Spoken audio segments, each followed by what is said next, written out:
Ahok membuat ulah lagi. Robot pelayan pasien COVID-19.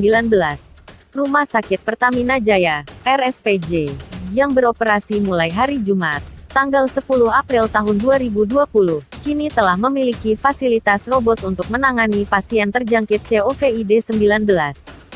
Robot ini bisa mengurangi kontak langsung antar tenaga medis dengan pasien terdampak COVID-19.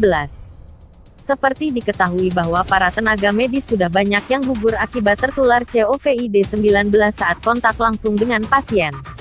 Seluruh ruang perawatan juga telah dilengkapi dengan teknologi bertekanan udara negatif yang mampu menyaring kandungan udara di dalam ruang isolasi menjadi kandungan normal sehingga tidak berbahaya bagi lingkungan sekitar.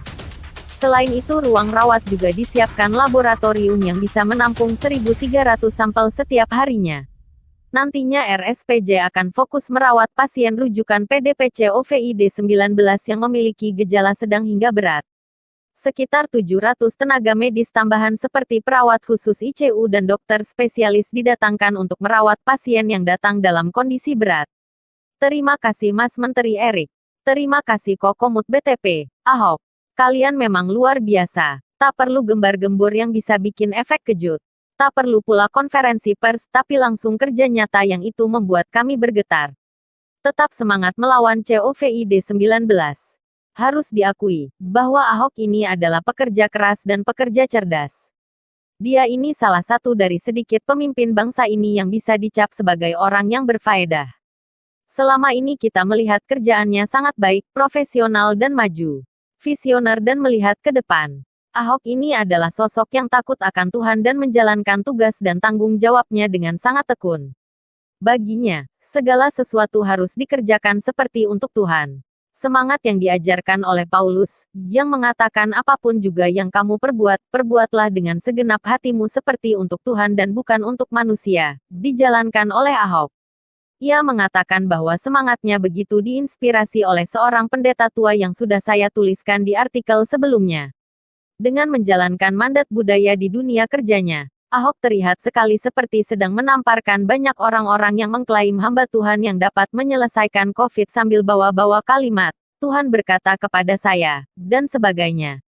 Sungguh, apa yang dikerjakan Ahok, kelihatan lebih manjur untuk menyelesaikan COVID daripada kalimat-kalimat nabi palsu.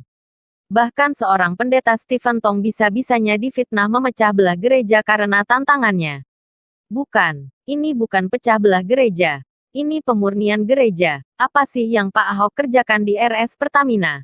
Di bawah komando Erick Thohir yang merupakan Menteri BUMN, Ahok ini moncer. Karirnya sundul langit dan pencapaiannya bisa maksimal. Ia bisa membuat Pertamina menjadi perusahaan dengan tingkat pelayanan prima bagi masyarakat. Terima kasih kepada Pak Erick Thohir untuk kepercayaannya kepada Pak Ahok dan jajaran direkturnya. Saat ini, RS Pertamina sudah memiliki robot medis yang bertugas untuk menangani pasien COVID-19. Namanya saja robot, pasti mustahil tertular virus corona. Karena itu, kehadiran robot ini akan memberikan rasa aman bagi para petugas medis yang disebut garda terdepan. Robot ini akan mengurangi kontak langsung antar para tenaga medis dan pasien terdampak virus corona. Memang relasi antara manusia sedang dibatasi saat ini, dengan social distancing, physical distancing dan berbagai aturan-aturan lainnya. Termasuk keberadaan robot ini, proses physical embodiment memang harus dibatasi, karena tidak bisa main-main dalam hal ini. Banyak sekali petugas medis dari berbagai negara sudah meninggal tertular virus corona karena kontak langsung dengan pasien. Maka apa yang dikerjakan oleh RS Pertamina adalah mendatangkan robot medis untuk mengurangi kontak langsung semacam ini. Selain robot, seluruh ruang perawatan di RS Pertamina pun sudah dilengkapi teknologi tinggi. Filter dan pemurnian udara dan mengondisikan udara di dalam ruang isolasi menjadi bersih dan sangat cocok untuk pasien. Selain ruang rawat, ada juga laboratorium mantul alias mantap betul yang sudah disiapkan untuk menampung 1.300 sampel setiap harinya. RS Pertamina berbeda dengan Wisma Atlet Kemayoran. Wisma Atlet Kemayoran memang disulap oleh Presiden Jokowi untuk ODP sampai dengan pasien bergejala ringan. Maka fasilitasnya juga tidak harus terlalu modern. Sedangkan RS Pertamina adalah rumah sakit yang memiliki fungsi menangani pasien bergejala sedang sampai dengan serius. Artinya, RS Pertamina butuh infrastruktur dan fasilitas yang lebih canggih. Karena menurut protap pemerintah, pasien dengan gejala sedang dan berat harus dikirim ke RS rujukan. Pasien semacam ini tentu lebih berpotensi menularkan virus kepada para perawat. Maka hal yang paling masuk akal adalah menggunakan teknologi robot medis. Untuk dokter-dokter IDI yang kebanyakan protes sama Menkes terawan, tenang saja, kerjaan kalian gak digantiin kok. Santuy saja, mereka gak bakalan bisa menggantikan peranan kalian. Mereka gak bisa teriak lockdown atau ancam gak mau kerja gara-gara APD gak ada. Hahaha, lagi pula, butuh robot yang lebih canggih dan harganya selangit untuk melakukan tindakan operasi. Tenang Drun, tenang, bukan robot operasi kok. Lantas, robot apa yang dimiliki oleh RS Pertamina? Mereka bukan menggantikan tugas dokter. Mereka menggantikan tugas perawat. Di rumah sakit, perawat-perawat lebih sering bertemu dengan pasien dan berpotensi tinggi tertular. Mereka yang menyiapkan makan pagi, makan siang, makan malam, snack, dan yang bertugas mengukur tensi dan temperatur, tentu lebih rentan. Maka para robot itu hadir untuk mengurangi resiko penularan.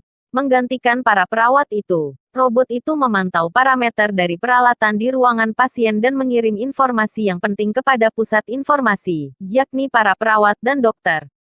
Kehadiran robot berteknologi bukan menggantikan dokter, melainkan membatasi frekuensi kontak antar manusia dengan pasien.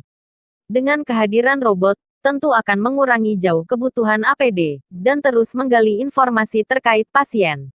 Harus kita akui bahwa kekurangan masker, hazmat alias hazardous mask, merupakan salah satu masalah terbesar negara-negara yang ramai pasien coronavirus ini. Meredamnya dengan cara menghadirkan robot. Luar biasa bukan? Robot medis ini diklaim memberikan keuntungan bagi negara Italia. Direktur ICU dari Italia Dr. Francisco Dentali pun mengaku bahwa ia terbantu dengan keberadaan robot medis ini. Ini seperti memiliki perawat lain tanpa memikirkan masalah yang berkaitan dengan infeksi. Reaksi pertama tak positif, terutama untuk pasien tua. Tetapi jika Anda menjelaskan tujuan Anda, pasien akan senang karena ia dapat berbicara dengan dokter. Dokter dan perawat telah terpukul oleh virus ini. Fakta bahwa robot tidak dapat terinfeksi adalah pencapaian yang luar biasa, kata Direktur Perawatan Intensif Dr. Francisco Dentali, dilansir dari Reuters. Memang kalau ada yang berpendapat bahwa bukan Pak Ahok sebagai komisaris utama, tapi dari jajaran direksi, silakan saja. Tapi yang tidak dapat dimungkiri hari ini adalah keberadaan Pak Ahok di kursi komisaris utama Pertamina, membuat Pertamina semakin maju lagi. Jadi Ahok tidak sembarangan mengatakan dan mengeluarkan statement akan menjadikan RS Pertamina Jaya menjadi RS khusus penanganan pasien corona.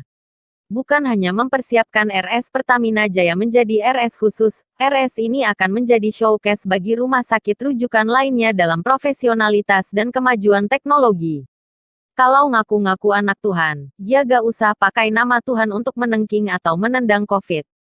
Tuhan sediakan wadah bernama mandat budaya untuk kita bergumul menyelesaikan COVID.